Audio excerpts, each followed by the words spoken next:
Hi, welcome back again to paperairplanes.co.uk. Really good to have you back on the site. What I'm going to show you now is the nose-heavy paper airplane, as I call it on the site. It's a really great plane for showing you essentially the very basics of paper airplane making. Number one most important thing about making paper airplanes is to have the front of the plane far heavier than the back of the plane. That enables you to keep the nose down and keep the plane gliding slowly downwards until it reaches the end of its flight path. So the nose-heavy paper airplane uses some folds that hopefully you'll find pretty familiar from the rest of the site. And here's the paper with which I want to make it. And let's go. So the diagrams on the site are a little bit different to the way I'm going to make the plane today. As you make planes over time, they tend to evolve the way that they're made. So here you just start with the very typical first fold for many paper airplanes, which is just to fold the piece of paper in half in the portrait direction. So the long edges fold to touch each other, the short edge is bisected. And there you go, both directions. You've got a nice center line. And then again, this is a very common fold, the start of the water bomb base, for I think is what it's called. But you fold the short edge across to meet the long edge, like so. And you create yourself a diagonal fold across the plane, like this. And once again, you do that the other way around. Just make that fold nice and broken, because you're going to do a collapse in a second. You now do exactly the same in the other direction. Bring the edge across. Make sure that it's nice and diagonal, 45 degrees. There we go. Folded diagonally. Bring it back. Fold it back in the other direction. I'm trying to lift it off the table so that you guys can see this better. So you've got all these components done nicely, and then you have cross of all the lines here. You fold the paper across like this.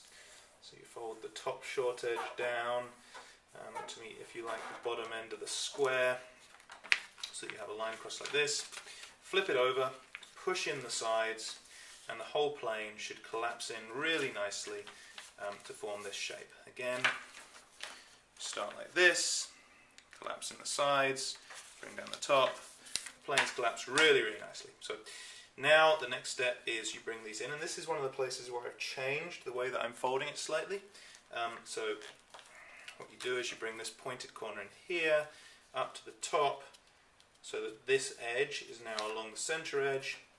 Crease it really hard, flip it over, do that the other way around as well, just like that, nice and hard creases. And what I'm doing now is I'm going to take this leaf, if you like, flip it over, and I'm then going to bring that fold up behind. I like this because it keeps things tucked in a little bit tighter. Again, bring it over, bring the crease in behind, and do that. If you like, you can continue to follow the guidelines on my site, that's fine. But this way everything stays tucked in together just that little bit tighter, which means you're much less likely to have things flopping all over the place later on. Next step, and we're near the end here, is to fold this flap down like this. Again, what you're doing is you're taking this lovely diamond, or square actually here, you're folding a straight line between these 2 points. Fold it over, scrunch it down nice and hard. It's awesome, just like that. So now you've got a beautiful trapezium on top of a rectangle, really nice. Okay, last couple of steps. You fold it in half along that existing center line that you created at the beginning. Again, another slight difference from the original diagrams to create that at the beginning. Makes it much easier here. And then what you need is you need to fold down the wings. So you decide your line, you fold it over. I like to do about 1/2 inch or 1 centimeter if you think that way. and then you fold the other wing, and it's really important at this point that you make the two wings as parallel as you possibly can. If you want, this plane can make awesome stunts. So if you do the two wings at very slightly different angles, you can make the plane loop and come back to you. You can do various awesome things like that, but for this one it's just going to be vanilla. Then the last step that I want you to make is to fold up these little winglets.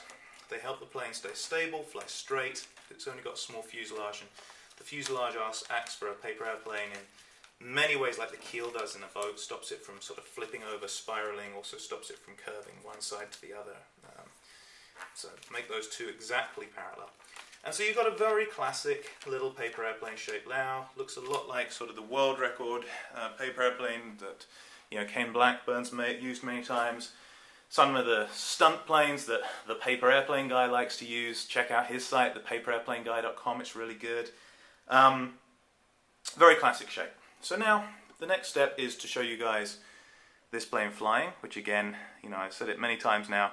I've been criticized on my early videos back 2004 for creating these planes and then not flying them. So here it is flying. You fly it slightly angled down, you throw it, and then the lift should make it come up a little bit. That's one. I have another one here. Flew off to the right, that one. Again there. Didn't make them perfectly, but you can see the gist.